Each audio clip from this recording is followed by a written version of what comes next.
been a good few weeks, Greg. 2 wins and progression in the Butte Energy Welsh Cup as well. Yeah, no, it's been a good start to the season overall. Obviously just the 1 defeat so far. Like you say, make it through to the next round of the Welsh Cup, which was a cup that we want to go as far as possible in. So we got a favourable draw as well, obviously in the next round being at home. So yeah, we're looking forward to that one. But obviously, we're just taking it a game at a time, and obviously we've got a massive game coming up on Sunday against Swansea. So we've had a good week, and we're fully prepared for that one now. As you mentioned, the draw was made on Wednesday night. It will be Fellinhelly here at Park Hall again from the Gennaro Adra North. You must be pleased with that one. Yeah, I think first and foremost you just want a home draw, and then after that, obviously, ideally you want a team from the league below and give yourself the best chance possible. So it's obviously been a very favourable one for us, but we'll have to, see what we can find out about them. Obviously looked at a few results. Connah's have beaten them this season, So I guess just going on form. Obviously we're going to be massive favourites anyway, but we'll still have to make sure that we do things properly, and we want to put in another convincing performance and come away with a dominant result. Back to league action this weekend with Swansea City visiting Park Hall. The 6-time champions are going to provide a tough challenge for your side this weekend. Yeah, of course they are. Like I say, there's not many easy games in this league anyway. And then certainly when you're playing the likes of Cardiff City, Swansea's, Cardiff Mets, they're you know what you're going to get. It's going to be a battle for 90 minutes. We're going to have to be at our best for 90 minutes. Obviously, we beat them end of last season at home in one of our best performances that I've seen over the last 2 years, and we'll have to repeat that if we want to get another 3 points out of it. So it's a massive game, not just because we're playing Swansea, but obviously we're tied on 7 points each as well. So obviously whoever comes away with 3 points will open up a 3-point gap on the other team. So that's what we'll be aiming for. As you mentioned there, Swansea are below the New Saints in the table. It has been a mixed start to the season for the side from South Wales. They recently parted company with their head coach, Kerry Phillips. Were you surprised by the news of that decision? Not really surprised, no. I think if you just look at Swansea's track record and their history, I think if last year was well below par for them. You could compare it to the men's team here at TNS that if you go a season without winning any trophies, then chances are the manager's not going to be here for another season, and that's obviously the case at Swansea. They've set some high standards over the last half a decade or so, won numerous trophies, and obviously that puts pressure on any manager that's there. If you go, like I said, you go a season without winning trophies at Swansea or Cardiff, then chances are you're not going to keep your job for very long.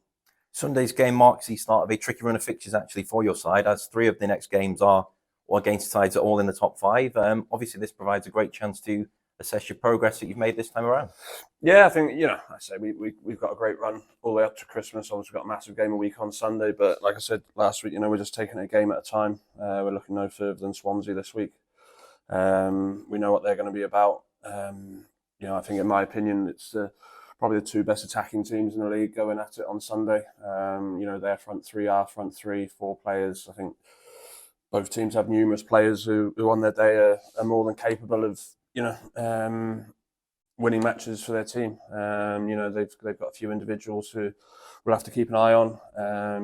I think we've got more individuals who they'll have to keep an eye on. So it'll come down to, I think, what front 3, what front 4 performs best on the day. There'll be lots of chances. I'm sure there'll be lots of goals. I'm sure it'll be an entertaining game, and we'll just be making sure that we do everything we can to come out with 3 points. You've already made reference to the 2-1 victory against Swansea here last April. Swansea have made a number of signings over the summer and also switched to semi-pro status. How much of a bearing will that game have this time around? I don't know. I mean, there's a few clubs talking about all this semi-pro stuff. I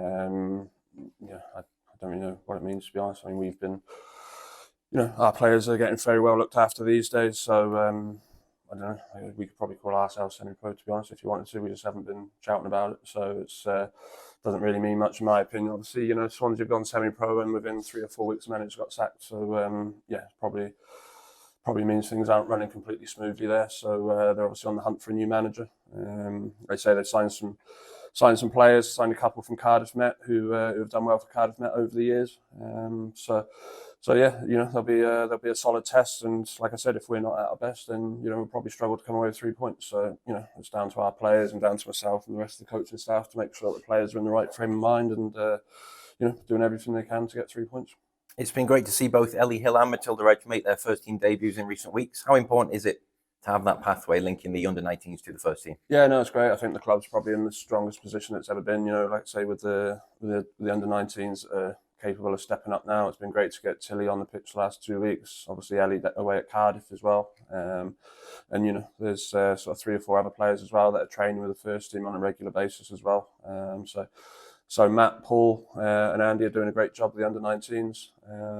So yeah, it's important that we can keep sort of introducing them to the first team environment as much as possible. And, you know, over the coming weeks, they'll definitely be getting chances to get on the pitch. You know, they've all got great attitudes and, you know, they deserve their opportunities. So, you know, hopefully there's hopefully more players can see what's going on and, you know, continue and carry on to do what the likes of Tilly and Ellie have been doing, you know, on a match day, and they'll get their opportunities as well.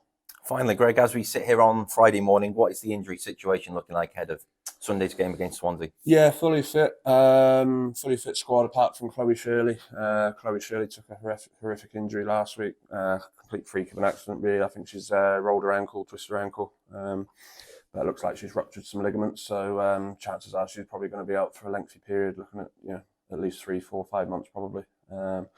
So waiting on an MRI scan for Chloe, which will be in a couple of weeks. So yeah, not great news. I feel really sorry for her because she had a horrific pre-season in terms of struggled with a couple of injuries as well. Got herself fit, worked really hard. You know, didn't miss a session in terms of rehab. Got herself fit for the start of the season. And you know, it was just getting sharper and sharper as the weeks went on. And then obviously that's happened last week. So yeah, just gutted for her. But obviously I know what sort of attitude she's got, and she'll be working hard to make sure she's back fit as soon as possible.